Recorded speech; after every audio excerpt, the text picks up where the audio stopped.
bem? Alguém pode me dar um ok, que o som tá bom, a imagem tá boa, tá tudo bem? Boa noite, e é com muita alegria que eu estou aqui para falar sobre a palestra Casamento e Divórcio na Visão Espírita. Eu acho que é um tema muito bacana, é um tema onde vale uma reflexão importantíssima.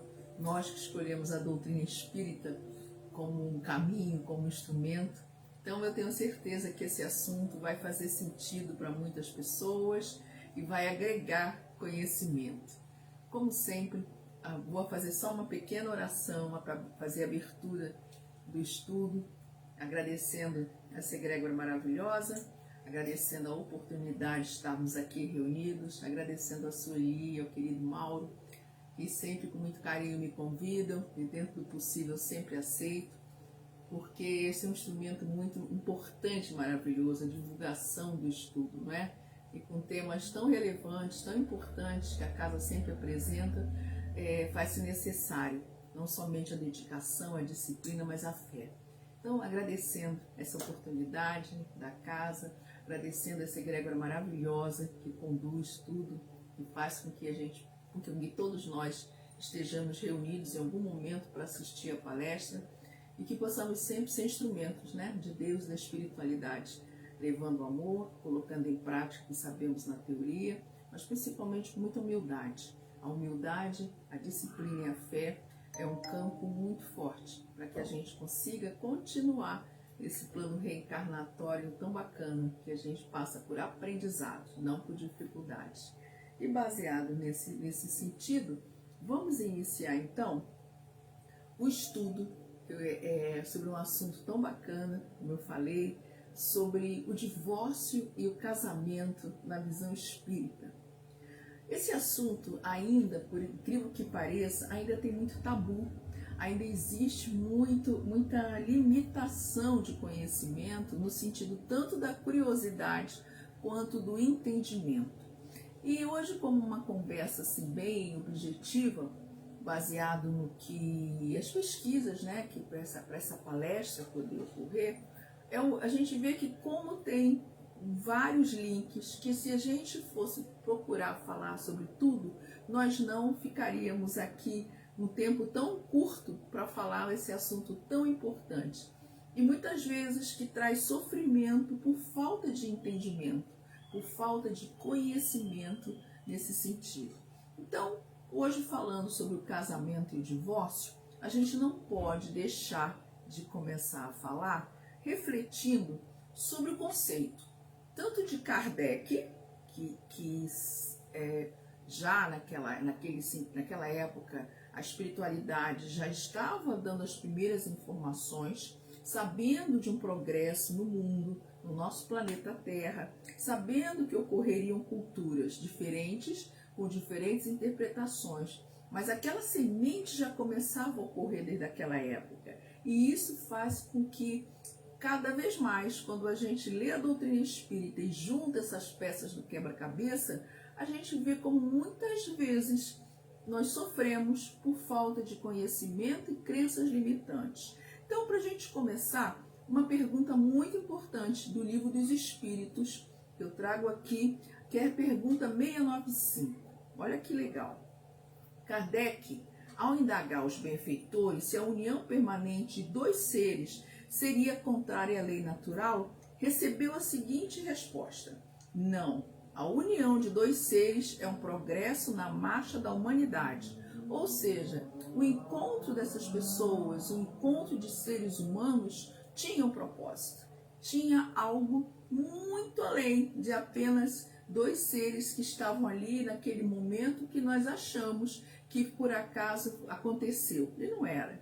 E ainda acrescentou mais na pergunta 701 do Livro dos Espíritos: na poligamia nada mais há que sensualidade. Ou seja, dentro já de um conceito, a espiritualidade já estava colocando ali valores morais para a gente começar a refletir. Olha só, existe esse encontro de duas pessoas que tem um propósito, mas dentro de respeito, dentro de não do puritanismo, não do medo, mas de valores morais recíprocos, onde essas pessoas vão começar uma jornada respeitando-se, entendendo que brigar, para que brigar, por que xingar, por que ofender. Então imaginem, duas pessoas de culturas totalmente diferentes, de educação totalmente diferente, encontram-se onde o convívio, através de um sentimento que vão passar a usar simultaneamente no sentido de troca, alguém tem que ceder. Então, se não existe essa vontade de dar certo e vira um campo de guerra, vai totalmente contra o que a espiritualidade está começando a alertar já no Livro dos Espíritos. Continuando mais um pouquinho. Allan Kardec, examinando a resposta dos guias espirituais, vai lembrar que a abolição do casamento seria um retorno à infância da humanidade, à vida dos animais, porque a monogamia é um sinal indicativo do progresso da civilização. Então vamos lá. A gente já consegue entender, quando começa a estudar a doutrina, que desde a época de Jesus, com as parábolas, já existia um simbolismo, uma linguagem adequada àquela sociedade. Então imaginem vocês, Jesus começando a aparecer, começando a despertar valores morais cristãos para que pudessem começar um novo grupo a ser formado com respeito, com valores do amor, da fé. E de repente ele falasse, olha, mas hoje adianto para vocês quando desencarnam, quando morrerem, vocês vão voltar em outra matéria, mas o espírito é o mesmo. O que iria acontecer? Não precisa ser muito inteligente para entender. Então, o espiritismo, ele foi preparado degrau por degrau, acompanhando, crescendo, respeitando, informando, mas acompanhando todo um desenvolvimento. Por isso que nós falamos que a doutrina espírita é uma tríade: ciência, filosofia e espiritualidade. Porque esse é o conjunto, não foi uma coisa isolada. Além de poder a gente entender aos pouquinhos, que houve uma evolução muito grande. Então Kardec, quando ele fala a monogamia é um sinal indicativo do progresso da civilização, ele não está falando do puritanismo no sentido somente moral. Ele está dizendo que essa escolha, que é a monogamia, né, vocês querer ficar com aquela pessoa, ou recíproco, já existia uma troca, já começava a ter uma criação de uma base muito forte. E é isso que Kardec, já junto com a espiritualidade, ele começou a poder já trazer essa reflexão tão bonita. Então, quando a gente fala de casamento, no sentido mesmo do casal, né, ou não, nós estamos numa sociedade mais moderna, mas a espiritualidade, ela não quer saber de julgar. Ela não está preocupada com a opção sexual das pessoas. Ela quer desenvolver a questão dos valores morais. Mas existe o propósito do casamento, homem e mulher. Por quê? A questão da reprodução. Lógico. Mas nós não estamos julgando ninguém. A espiritualidade não quer saber. Ela quer que haja o amor, a disciplina, a evolução dentro dos valores morais cristãos, acompanhando a sociedade. Se a gente falava de uma sociedade lá atrás, onde tinha-se que aos pouquinhos jogar sementes, por que a gente não pode entender certas coisas? Então o casamento representa um alto estágio de evolução do ser, quando se reveste de respeito e consideração pelo cônjuge, firmando-se na fidelidade. Então esses foram os primeiros valores morais que tinham-se que aquele casal, aquele início de constituição de família era baseado no respeito, era baseado de ser fiel e respeitar. Mas vejam bem, em nenhum momento a espiritualidade fala assim, o homem faz isso, a mulher faz aquilo. Não. Fala-se o quê? De direitos, vamos dizer, né? Morais e obrigações também, no sentido não da raiva de ser obrigado, mas de poder fazer com que essa corrente de amor girasse de uma maneira saudável, de uma maneira para frente, de uma maneira de evolução, de uma maneira de aprendizado. Só que aí nós vamos ter duas vertentes. Quando nós falamos do casamento, que nós estamos num plano muito atrasado, que é o plano da matéria, a Terra escolhida como tal, nós vamos obedecer também uma outra um outro procedimento, que são as leis, a legislação, as regras dentro da matéria que existem. Então, é muito, muito interessante. Eu sugiro vocês assistirem. Em 1971, mais ou menos, se eu não me engano, Chico Xavier foi a um programa, tenho certeza que vários já viram, mas se tiverem oportunidade, assistam novamente. Ele foi convidado para dar uma entrevista e foi entrevistado por políticos, né? E perguntando, e naquela época estava aparecendo desquite, não existia divórcio, nem cogitava-se isso. A mulher era muito oprimida, a mulher começou a ter esse direito no sentido do desquite, e um dos políticos, resumindo, tá? Um dos políticos perguntou a Chico assim: Chico, o que a espiritualidade fala sobre essa questão da mulher? A mulher agora tem o direito ao desquite. Mas Chico é tão fantástico que a linguagem dele, ele não foi somente para o lado espiritual, não porque a doutrina, porque o livro, não. Ele falou do respeito. Ele, muito gentil, com a linguagem deliciosa de se ouvir, ele falou o seguinte, que a mulher, mais ou menos isso, a mulher já começava mais ou menos errado, porque ela não podia ser tratada como concubina. A mulher não era concubina. Esse tipo de coisa, por exemplo, ela tinha que ser respeitada. Se aquilo estava acontecendo, a necessidade da separação, não era ela que estava desfazendo toda uma situação. Existia também um parceiro ali, existia o marido, existia aquela pessoa que junto com aquela mulher, que naquela época ainda era vamos lembrar que é 1971, né? O desquite era algo assim muito, muito, vamos dizer, perigoso de ser dito. A mulher não tinha direitos praticamente. Mas Chico, naquela gentileza, ele vai levando para o lado, dizendo o seguinte: aqueles políticos que tinham direito de poder fazer a legislação e de mudar, que tivessem o cuidado de tratar a mulher com educação, com respeito, com dignidade, mas que não esquecessem que ela não era sozinha numa relação. Existia todo um sistema ali, a família, os filhos, né? E é muito bacana. Então, quem tiver essa chance, assista, que eu achei muito, muito interessante. E agora, seguindo um pouquinho, nós não podemos esquecer na questão do casamento, que o casamento em si, essa junção de duas pessoas que se encontram, eu estou falando de uma maneira geral, né? Quais seriam as principais funções de um casamento? Só 3 para a gente lembrar.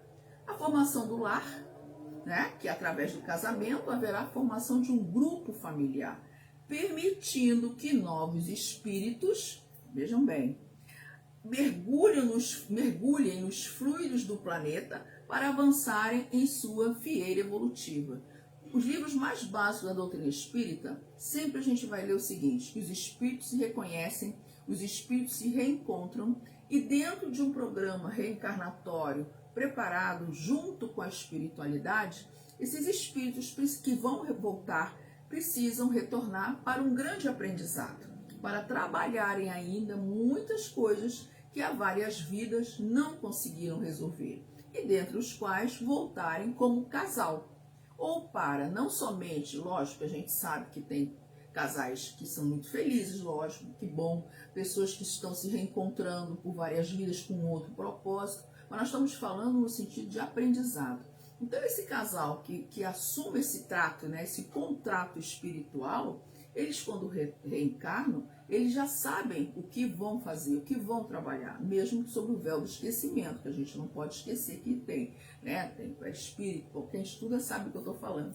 Então, essa volta, além da formação de uma família, a formação de um aprendizado para aqueles espíritos que por os mais diferentes motivos estão retornando.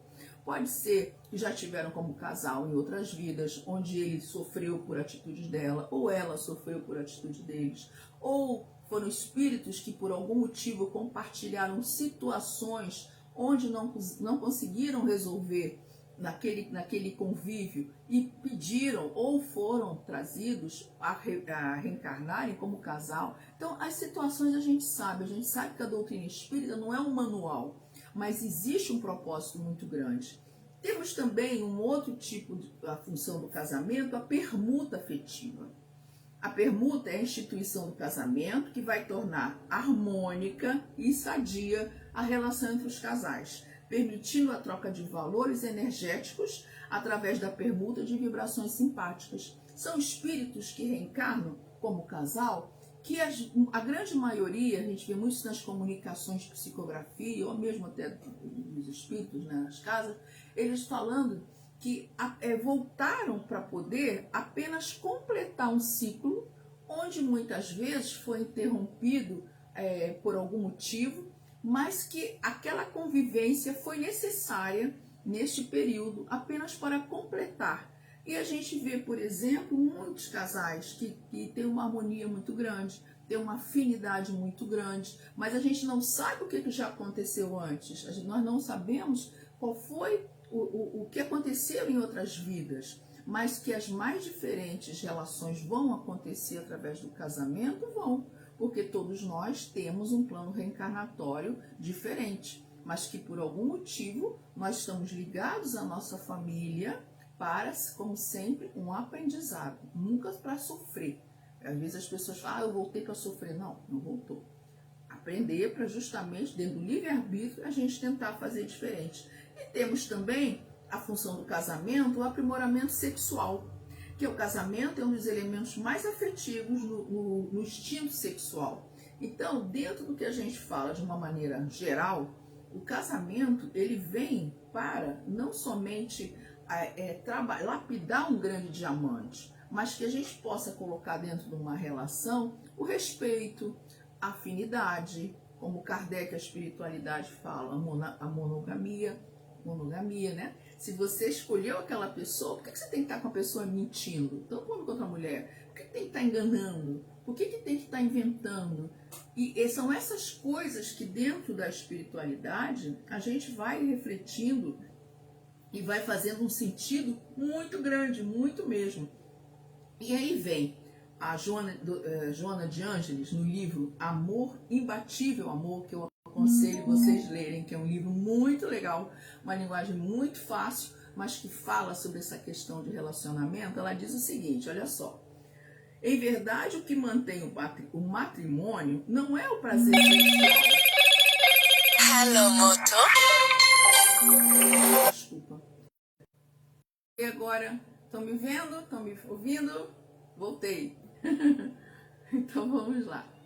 Então, o Joana de Ângeles, né, fala o seguinte, no livro, como eu estava dizendo, um livro muito legal, quem puder assistir, quem puder ler, leia, Amor, Imbatível Amor.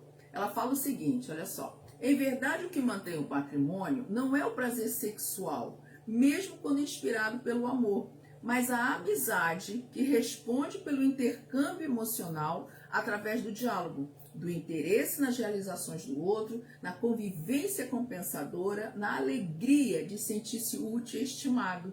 Quem não quer uma relação assim? Quem não procura, né? Ou já foi casado, o que for. Alguém que tem essa afinidade, tanto o homem quanto a mulher, algo. Agora, uma coisa que a gente nunca pode achar, que o sexo é ruim, que o sexo é coisa feia, que o sexo... Não, isso é crença limitante, é igual a escassez. O que a espiritualidade fala muito é o sexo promíscuo, é outra coisa, o sexo pelo sexo.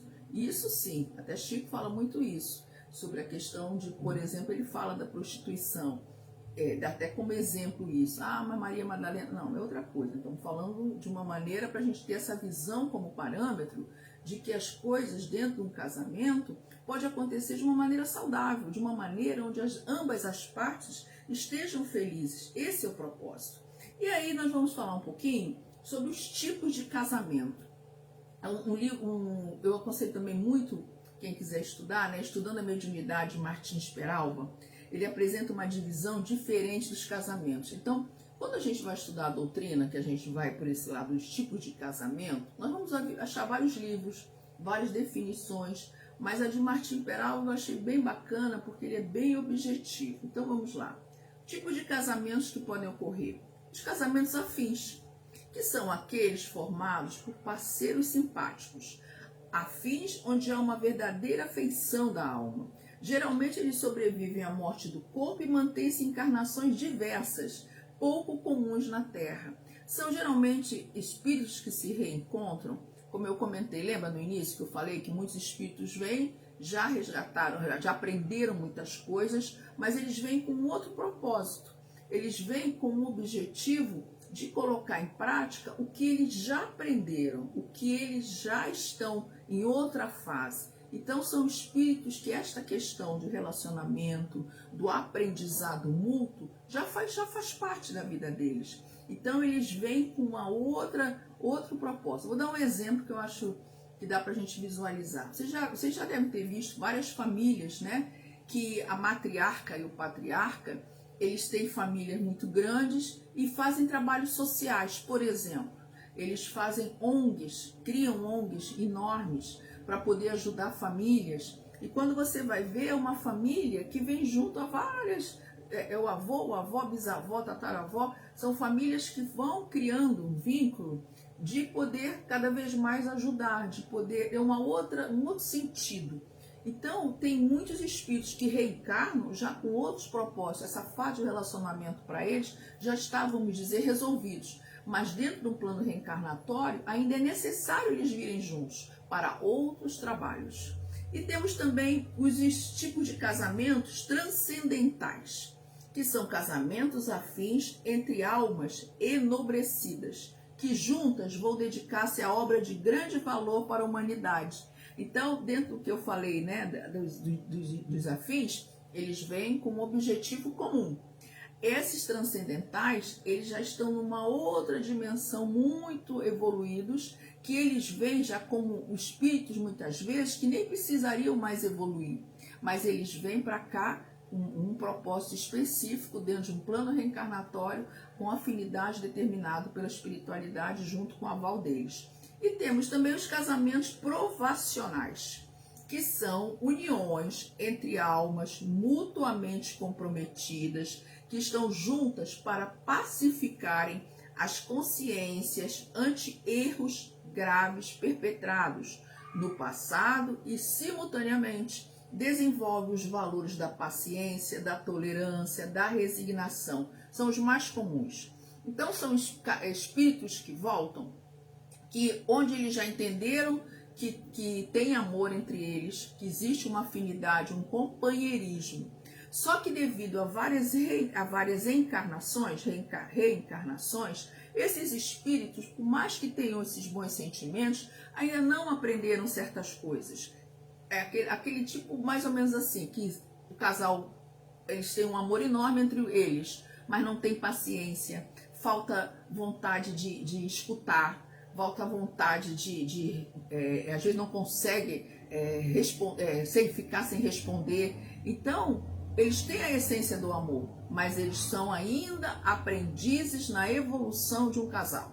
Eles precisavam vir juntos novamente para poder colocar no lugar certo dentro do livre-arbítrio ainda sentimentos e atitudes que são muito primárias para um casal que já chegou no nível de realmente ter esse amor entre eles. Isso é muito legal, né? E são os mais comuns, viu?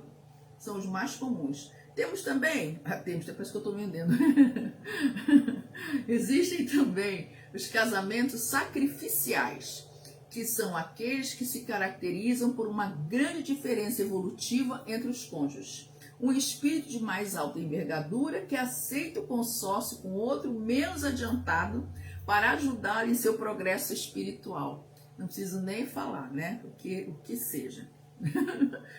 Os acidentais e os casamentos acidentais, que são os casamentos que não foram programados no mundo espiritual. Olha que interessante.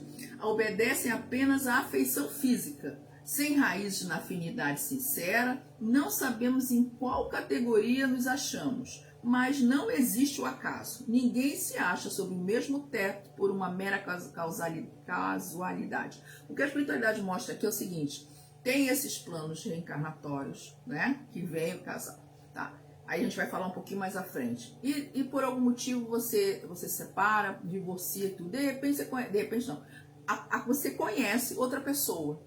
E essa pessoa, você que já fechou um ciclo que não tinha sido programado para fechar, e você conhece uma outra pessoa que vai fazer com que o que você viveu também vai ajudar a melhorar, a evoluir. Esse aprendizado comum faz com que essas pessoas que aparecem na vida do outro, que a gente acha que é que são acidentais, muitas não estavam programadas no plano reencarnatório. Porque ninguém, uma coisa muito importante, ninguém reencarna com um plano reencarnatório. Olha, você vai ficar casada com fulano ou com fulano, mas vai divorciar, tá?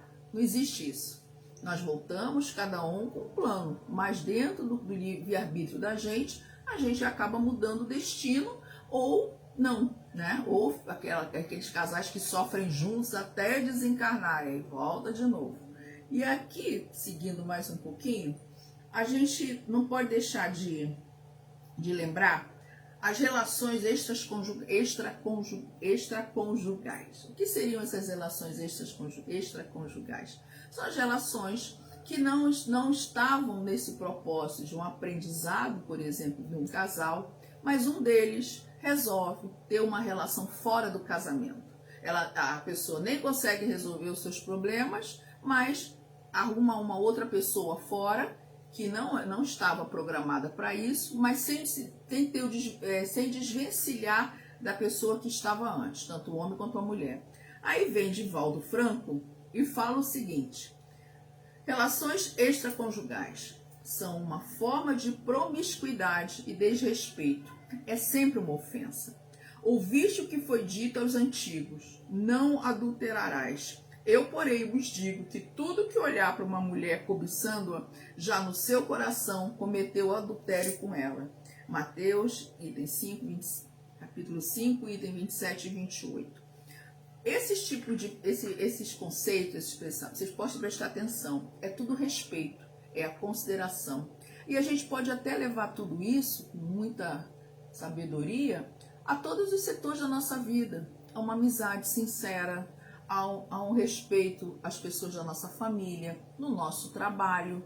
Então vejam como a mentira, como enganar outra pessoa, traz consequências de mágoas. E então a gente acha que é só nesse plano aqui da Terra, não é?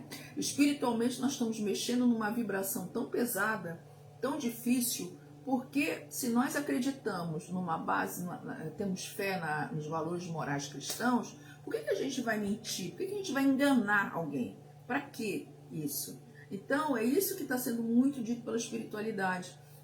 A espiritualidade, ela não condena o livre-arbítrio, ela entende sempre que é um aprendizado.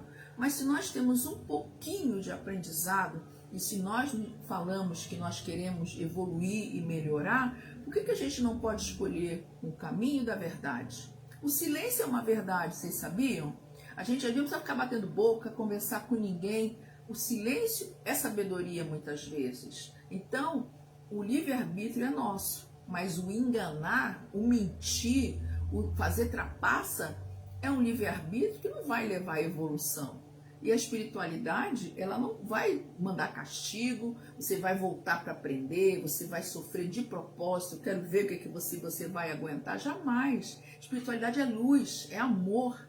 Então ela mostra assim, você quer casar, você quer estar com alguém, então respeita. Então faça o possível para dar certo. Se não conseguir, tudo bem. Isabel Salomão fala uma coisa que é muito sábia. Ela diz assim: o divórcio é o remédio para o casal enfermo, para o casal que está doente. A espiritualidade não condena o divórcio, ela não condena a separação. Ela faz muito mais menção no sentido da força de você enganar alguém do que você, de repente, entender: olha, eu não estou feliz, não é isso que eu quero. E para evitar que muitas coisas aconteçam e até piorem, eu vou resolver de uma outra maneira. Porque, como eu falei no início, né, nós não voltamos para nos divorciar, para nos separarmos. Não existe isso. Mas existe fechamento de ciclos, que muitas vezes aquele período que estava ali precisava acontecer para que um outro novo acontecesse. Mas se nós optamos por estarmos com uma pessoa, por que não considerar isso, não é? É tão bonito, porque faz bem a gente fica leve, a gente acredita, mas o outro engana ou a outra engana, que pena, né? Que pena. E seguindo, e aí a gente vê também o seguinte, que o deveríssimo do homem fica entregue ao seu livre-arbítrio, acabei de falar. E aí no livro, no Allan Kardec, no estudo o Evangelho segundo o Espiritismo, na página 290, fala o seguinte: o aguilhão da consciência, guardião da probidade interior, o adverte e sustenta. mas muitas vezes mostra-se impotente diante do sofisma da paixão. Vamos entender mais um pouquinho? Quando existe o sofisma da paixão, quer dizer, aquela paixão, né, que muitas vezes nos tiram da razão, se a espiritualidade está dizendo que o casamento é algo que precisa ser trabalhado dentro do livre-arbítrio, de transparência, de respeito, de consideração à pessoa que está com a gente, Emmanuel, no livro Leis do Amor, ele define o que é um marido faltoso, o que é uma esposa desequilibrada, o que é filho problema. Olha que interessante. Para Emmanuel, no livro Leis do Amor, ele fala o seguinte: marido faltoso. O que é marido faltoso? De modo geral, quem é, nas leis do destino, o marido faltoso? É aquele mesmo homem que um dia inclinamos à crueldade e à mentira. Olha só, hein? E o que seria a esposa desequilibrada no livro Leis do Amor de Emmanuel? E a esposa desequilibrada é aquela mulher que, certa feita, relegamos a necessidade e a viciação. Ou seja, aquele relacionamento doente que a mulher faz, cria, e o homem fica dependente daquilo. Ou seja, é algo que não vai agregar, é algo que vai desarmonizar e que não há necessidade disso. E o filho problema, como consequência, também no livro psicografado por Emmanuel, fala assim: os filhos problemas são aqueles mesmos espíritos que prejudicamos, desfigurando-lhes o caráter e envenenando-lhes o sentimento. Ou seja, muitas vezes aquele casal que está passando um problema muito sério com os filhos, aquele filho não foi a primeira vez que reencarnou como filho. De tantas coisas que o casal fez em outras vidas, ou começa até mesmo nessa que deveria ser diferente, começa a potencializar em volta daquilo. Às vezes o filho não sabe que eu minto, não sabe que eu engano, não sabe nada. Mas o que nós estamos falando? Espiritualidade. Então, o padrão vibratório e a espiritualidade que nós atraímos dentro disso traz uma consequência muito séria para os filhos. A gente acha que às vezes pode não estar sentindo, não estar sabendo de nada, mas nós como espíritas sabemos que existem coisas além da matéria. Desde um padrão vibratório baixo, desde uma energia pesada, desde a falta de fé dentro de casa, pessoas que não fazem orações, pessoas que não estudam, pessoas que não querem melhorar, pessoas que dentro do livre-arbítrio, a vaidade e o orgulho falam mais alto, a última palavra tem que ser a minha, ai quem discordar de mim. Olha quanta coisa, quanta doença a gente traz sem perceber. E isso é a base aonde? Um casal. Então, as consequências de muitos atos que possam vir dentro do que a doutrina espírita fala, que Allan Kardec lembra que Jesus Cristo já pregava, já faz parte em 2026 de erros que a gente não pode mais pensar ou fazer. Ao contrário, a gente tem que cada vez mais fortalecer a nossa base dentro dos valores morais cristãos. E assim, nós temos, na verdade, um grande compromisso conjugal ainda dentro do que Emmanuel falou no livro Leis do Amor, tá? Ele fala o seguinte: então, nisso tudo, qual é a função essencial do lar e da família? Nele encontramos os estímulos ao trabalho, as alegrias que nos alentam e as dores que nos corrigem. Então, se eu vivo dentro de uma família com uma estrutura de amor, de fé, lógico que vão ter problemas. Você imagina numa casa, por exemplo, um casal com 3 filhos, 5 personalidades diferentes, 5 espíritos que estão voltando para casa, estão convivendo, e uma família que não acredita em nada. O que vai acontecer? Diferente de uma família que faz o evangelho no lar, uma família que se estrutura, uma família que deixa a espiritualidade de luz ter acesso à sua casa, para que possa o quê? Trabalhar, fortalecer cada vez mais a fé, fazer uma linda limpeza espiritual, dissolver energias negativas, miasmas, intuir aquela família, a união, a valores, aos mentores espirituais terem tranquilidade para trabalhar, os bons espíritos estarem dentro de casa, a egrégora que conduz o trabalho do evangelho no lar, poder realmente estar trabalhando com a luz que aquela família abriu esse portal. Olha quanta coisa boa. Então, às vezes a gente pensa assim: nossa, como é difícil eu ser verdadeira, é mais fácil eu mentir. Com muita humildade, é o que estou falando, não é a espiritualidade, dependendo do padrão vibratório que você estiver. Nós, sempre me inclui, nós estivermos.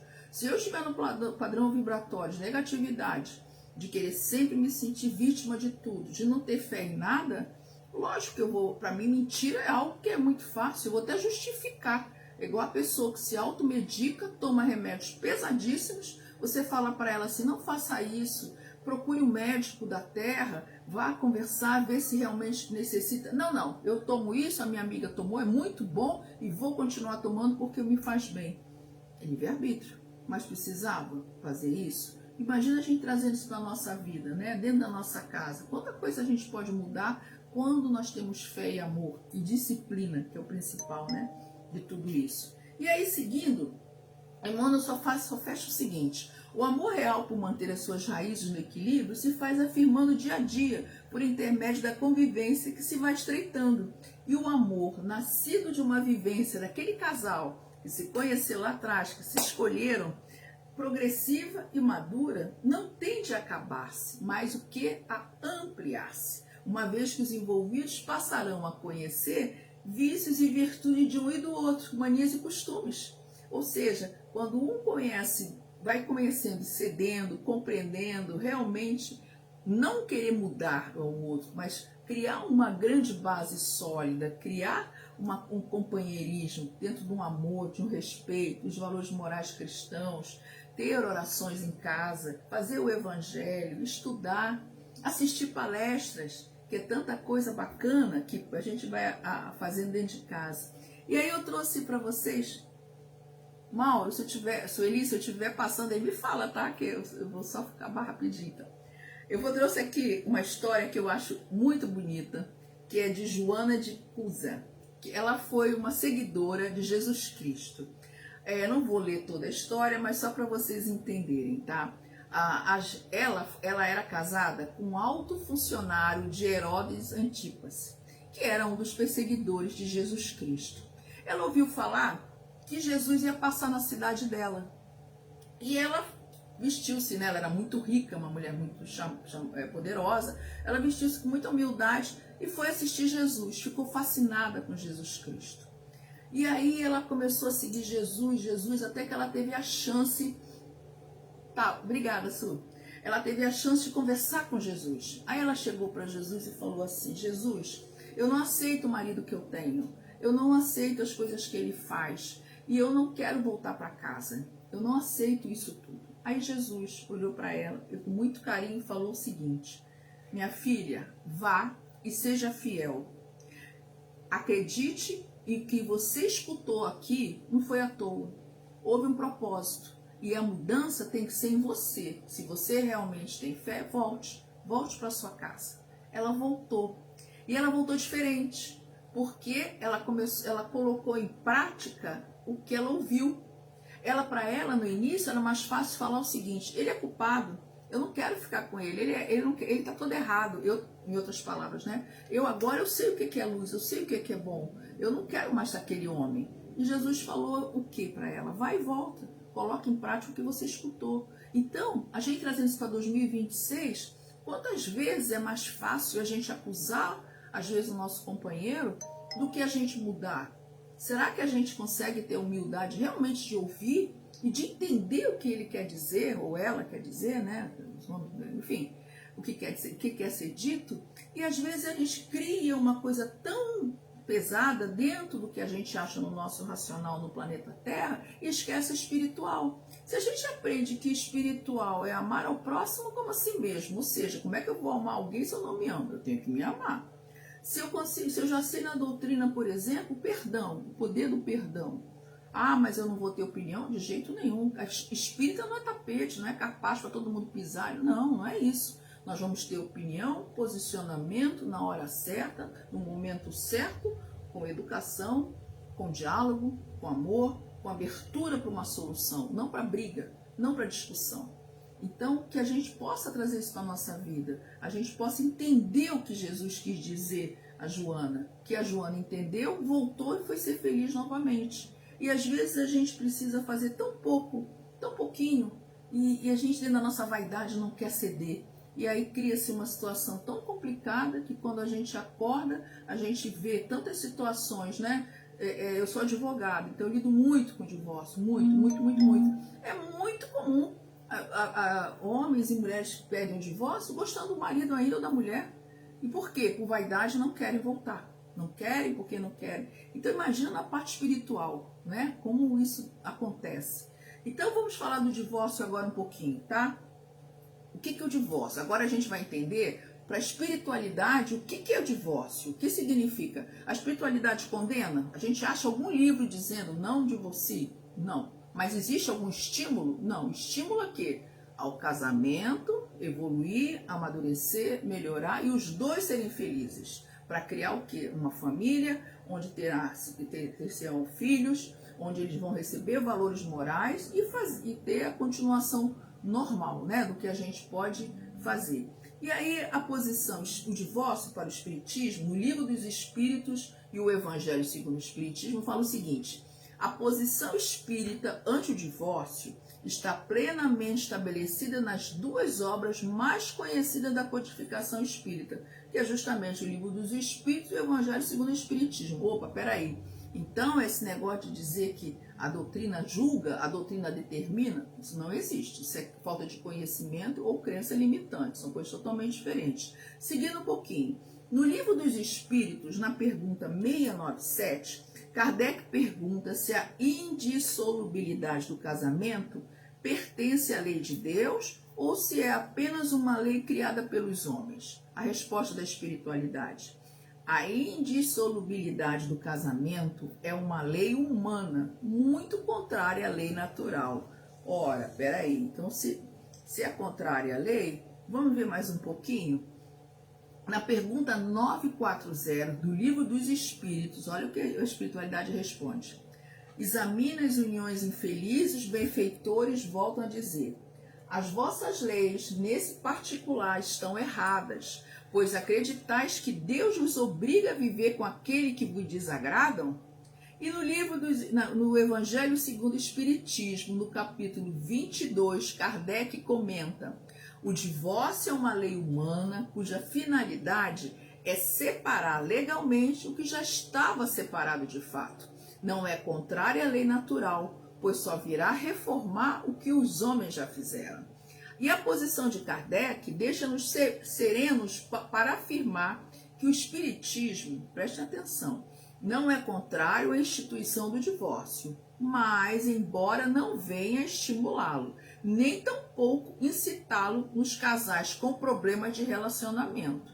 Então, a gente precisa sempre ampliar a nossa mente, que quando nós falamos de doutrina espírita, nós estamos falando de amor, nós estamos falando de união, de aprendizado, de cada vez mais o casal fazer tudo para dar certo, o casal fazer tudo para poder realmente solidificar essa relação.